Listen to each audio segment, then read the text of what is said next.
Bom, turma, continuando com a formação do solo, a gente vai falar um pouco agora sobre o intemperismo. Então, para se transformarem em solo, é necessário que as rochas elas sofram uma série de transformações químicas, físicas e biológicas.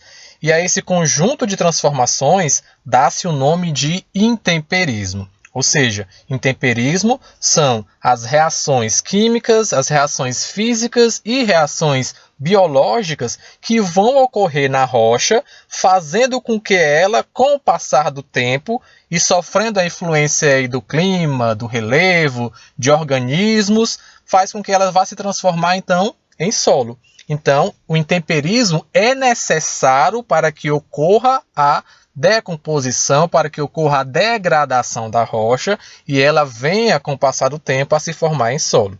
E como definição, intemperismo vai ser as transformações químicas, físicas e biológicas que vão ocorrer nas rochas para que elas se transformem aí em solo. O intemperismo ele vai poder ser dividido em duas sequências, em dois segmentos. Vai ser intemperismo físico e intemperismo químico. E aí, nos próximos slides, a gente vai ver um pouco de informação sobre cada um desses tipos de intemperismo. Começando com o intemperismo físico. Então, fazem parte do intemperismo físico todos os processos que causam a desagregação das rochas. Então, intemperismo físico só ocasiona a quebra e a desagregação das rochas. Intemperismo físico não vai ocasionar mudança na constituição química da rocha. Ele não vai mudar a constituição química do mineral. Ele só vai ocasionar a desagregação das rochas, tá? Então, o intemperismo físico não promove mudanças na constituição química e nem constituição mineralógica das rochas, tá certo? Intemperismo físico causa a desagregação das rochas. E uma observação importante é que nas regiões áridas e semiáridas predominam o intemperismo físico, isso devido à escassez de água, porque a água é fundamental para que ocorra o intemperismo químico. E aí, se não vai ter água para ocorrer o intemperismo químico, o intemperismo físico ele vai predominar. Certo? Então, é uma observação bastante importante aí para vocês. Nas regiões áridas e semiáridas, predomina o intemperismo físico, porque a quantidade de água é insuficiente, tem pouca água para poder, então, ocorrer várias reações de intemperismo químico, certo?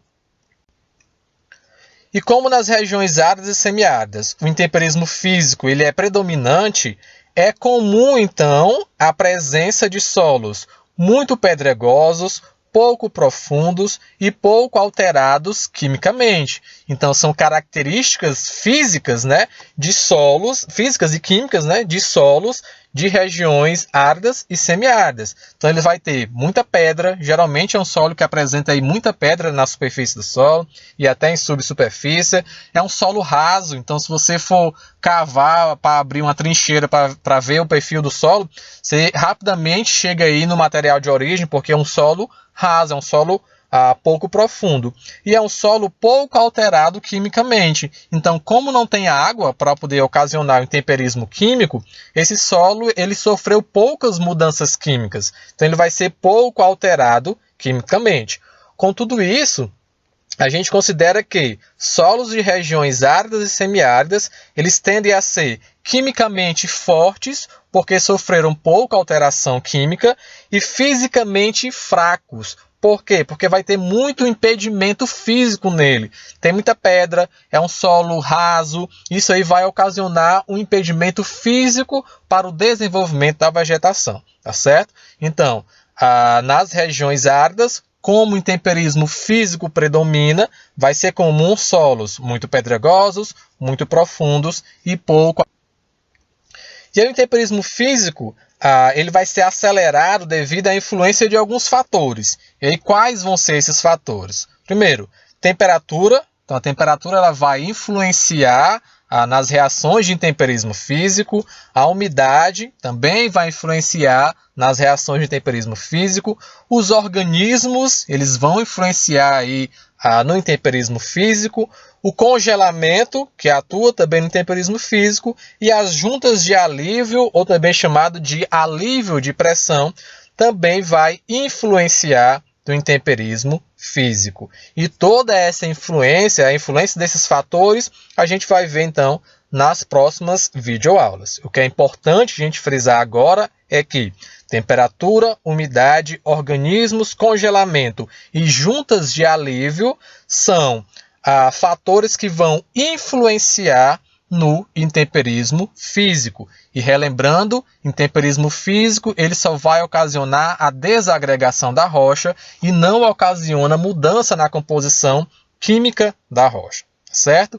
E nas regiões áridas e semiáridas predomina o intemperismo físico, tá certo? Devido à baixa quantidade de água, devido à escassez de água. Aí quando fala que predomina, não quer dizer que não vai ter intemperismo químico. O intemperismo químico nas regiões áridas e semiáridas, ele existe, só que vai existir em menor proporção quando comparado com o intemperismo físico. Beleza?